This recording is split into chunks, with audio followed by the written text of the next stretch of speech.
ரொம்ப சந்தோஷமாக இருக்குது, ரொம்ப ஹாப்பியாக இருக்கேன். இந்த விருதினை வழங்கும் போது, அந்த மேடையில் ஏறும் போது மக்களுக்காக நான் இன்னும் சேவைகள் இன்னும் அதிகமாக நான் செய்யணும் அப்படிங்கிறது ஆர்வத்தோடு தான் நான் இருக்கேன்.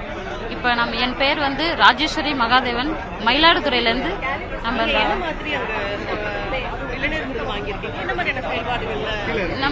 நம்ம சாலையோரம் உள்ள ஆதரவற்ற மக்களுக்கு டெய்லியும் நம்ம தினந்தோறும் 50க்கும் மேற்பட்ட 60க்கும் மேற்பட்ட நம்ம வந்து டெய்லியும் வீட்டிலேயே சமைச்சு அவங்க இருக்கிற இடத்தையே கொண்டு போய் நம்ம கொடுக்குறோம்.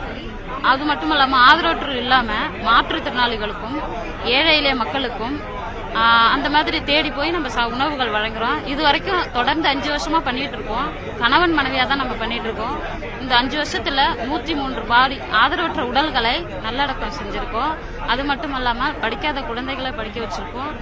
அதே போல யாருக்கு இந்த கணவனை இழந்த பெண்மணிக்கு ஒரு 1.5 லட்சம் ரூபாய்க்குள்ள சிமெண்ட் ஷீட்டு வீடு நண்பர்களிடமிருந்து உதவி பெற்று தான் இந்த உதவியை செஞ்சுருக்கோம். கணவன் இழந்த பெண்மணிக்கு வீடு கட்டி கொடுத்துருக்கோம். மாற்றுத்திறனாளிகளுக்கும் நம்ம மளிகை பொருட்கள், அவங்களுக்கு குடும்பத்துக்கு தேவையான விஷயங்கள், ரொம்ப கஷ்டப்படுற ஃபேமிலியை பார்த்தா நம்ம கொண்டு போய் நம்ம செய்கிறோம். அதனால இந்த விருதினை கொடுத்துருக்காங்க. அதனால சார் ரொம்ப நன்றி சொல்கிறேன்.